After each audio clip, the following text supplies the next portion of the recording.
People with fibromyalgia are often told that if they just change their diet, their symptoms would improve.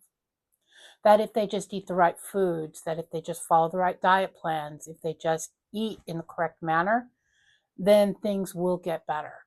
But in my experience, fibromyalgia is not that simple. Today I want to talk about food. Not as a diet, not as a fix, but it is one way that we can support our fibromyalgia. Welcome back to Holistic Fibromyalgia Journeys. In the first several episodes, we focused on understanding fibromyalgia, what it is, what it isn't, and some of the symptoms people experience. Now we're starting to shift slightly towards ways that we can support the body while living with it. Food does a few things that are important for someone living with fibro. It helps regulate energy, stability, inflammation, and coping. It also relates heavily to how regulated or overwhelmed your nervous system is. When your body is already dealing with chronic pain or chronic fatigue, big energy swings can make things so much harder. So the goal is not to have perfect nutrition. The goal is something much simpler: steady energy and less stress on the body when possible, and meals that are realistic to maintain depending on your flares. Like many people, food has been very much a part of our lives. I have spent a long time doing research because I happen to like to cook, but the foods I like to cook do not suit my energy levels. And when I cook for family and people enjoy it, it gives me a boost to my self-esteem, even though I know I'm going to pay consequences for doing beyond my abilities. And over the last several years, I've been looking more closely into how food affects your body and how it can support rather than drain you. There's so many different diets you can follow. There's the AIP, or the autoimmune protocol diet. There is keto. There is carnivore. All these diets come with strict rules. Different people say there are different things you need to eliminate from your diet. And while they work for some people, they may not work for you. I finally come to realize that following one diet is beyond my capability. But that doesn't mean I can't look at the diets and pick and choose what I think would work best for me. The AIP diet tells you to remove nightshades. It tells you to remove all kinds of things, which I will get into later on in another episode. Keto tells you to lower your carbs.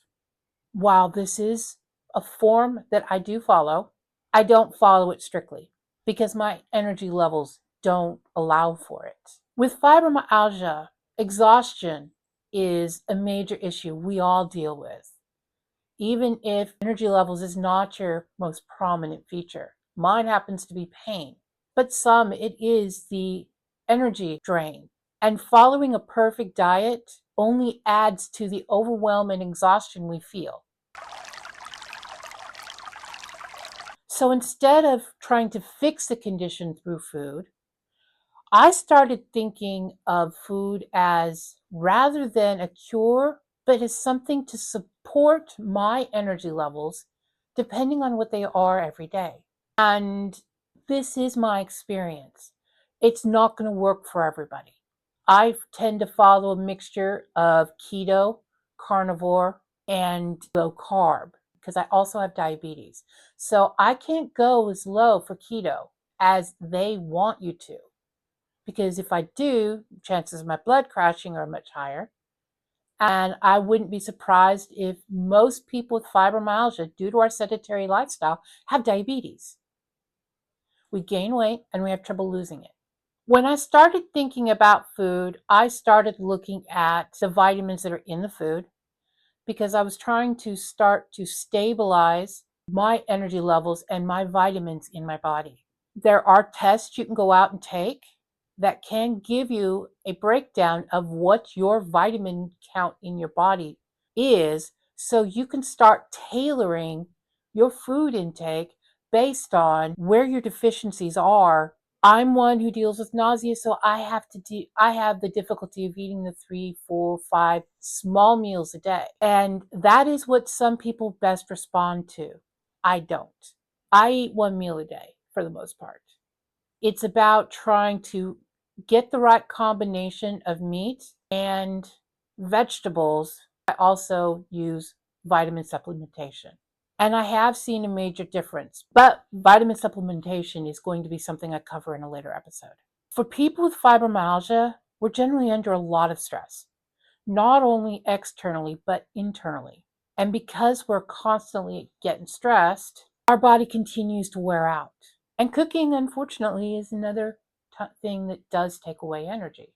It's not about controlling the condition. It's about controlling the environment that you're in so you can do what you need to do. It's about creating the conditions that your body best functions in. When you're learning to deal with fibromyalgia, you learn that cooking is a major energy expenditure. When you have to cook every single day, it's not stuff you necessarily need to do. If you have an air fryer or a crock pot, you take the time to just go through what vegetables you're going to do, and you cook a large batch instead of a small one. Instead of a single meal, cook 3 or 4 at the same time. Maybe you have some of it for lunches, so you don't have to cook lunches. Just got to throw it in the microwave.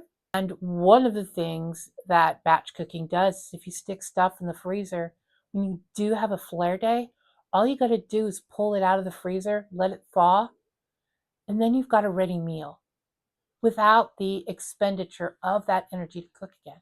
The whole goal is keeping things simple enough that you don't stress every single day while trying to take care of yourself. And this actually can apply also to family meals. I won't lie, the family dinners I do make, a lot of them were intensive and I paid for them every single time because that's my style of cooking. But I didn't do them often. And for those of you who have families to cook for, that is something you're going to have to learn to balance. Over time, I do intend on adding some simple dishes, which will be harder than you think because I don't cook simple, that are targeted more towards body sustenance, vitamin supplementation. It will be catering towards when you're dealing with fatigue and pain, but it's also about trying to get the proper items in your diet. I will be targeting more what's called adrenal friendly foods, which are specific items that are more towards helping resolve some of the cortisol that we do deal with. It's not a technical term yet. It is its own type of diet that has not had as much exposure as some of the others. But when you're looking at fibromyalgia being an adrenal illness, it is something that we do need to consider. Instead of rice, using things like quinoa. Rice is a very high glycemic index food, which of course turns straight into sugar in your body, which if you're thinking of energy, that yes, it does give you a boost of energy for a period of time, but it disappears just as quickly. And it is dangerous on a diabetic diet. I want to focus on things that support your body without a lot of effort. Simple things like if you're using onions and garlic, buy the pre-cooked frozen veggies so you don't have to spend the energy by cutting them up. And occasionally you will start seeing this cooking content come up about once every 5 episodes. The most important thing about fibromyalgia and food that I've learned is this. Food isn't a cure. It is a support system. Small changes can help stabilize energy levels while giving your body boosts of necessary nutrients that can make living with fibromyalgia a little more manageable, especially in cases where you're having flares. I'd be curious to hear from you, your own experience. Have you ever found foods that you felt either helped with the nausea, helped with the pain, helped with more energy? And if so, what are those foods? If you're comfortable sharing what has helped you, please feel free to put it in the comments. Maybe you have a food that either I'm unaware of or somebody else may be unaware of. And it can help with supporting others, including yourself, because you never know when someone may put something in you. If you find this content helpful, feel free to subscribe for future episodes that I'm planning to do. I want to thank you for being here, and I hope you have a wonderful week and relatively less symptoms.